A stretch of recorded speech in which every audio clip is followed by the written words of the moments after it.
ఈరోజు భగవద్గీతలో 15వ అధ్యాయం అంటే పురుషోత్తమ యోగంలో మొట్టమొదటి శ్లోకం తాత్పర్యం తెలుసుకుందాం.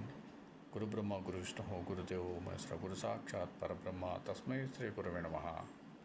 శ్రీ భగవాన్ వాచ ఊర్ధ్వమూల మదశాకం అస్వస్థం ప్రాహు రవ్యేయం ఛందాంసి యస్య పర్ణాని యస్తం వేదస వేదవిత్.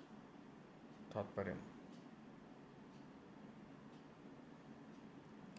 శ్రీ భగవానుడు పలికెను, ఈ సంసార వృక్షానికి మూలం ఊర్ధ్వంలో ఉంది, దీని శాఖలు క్రిందుగా ఉన్నాయి.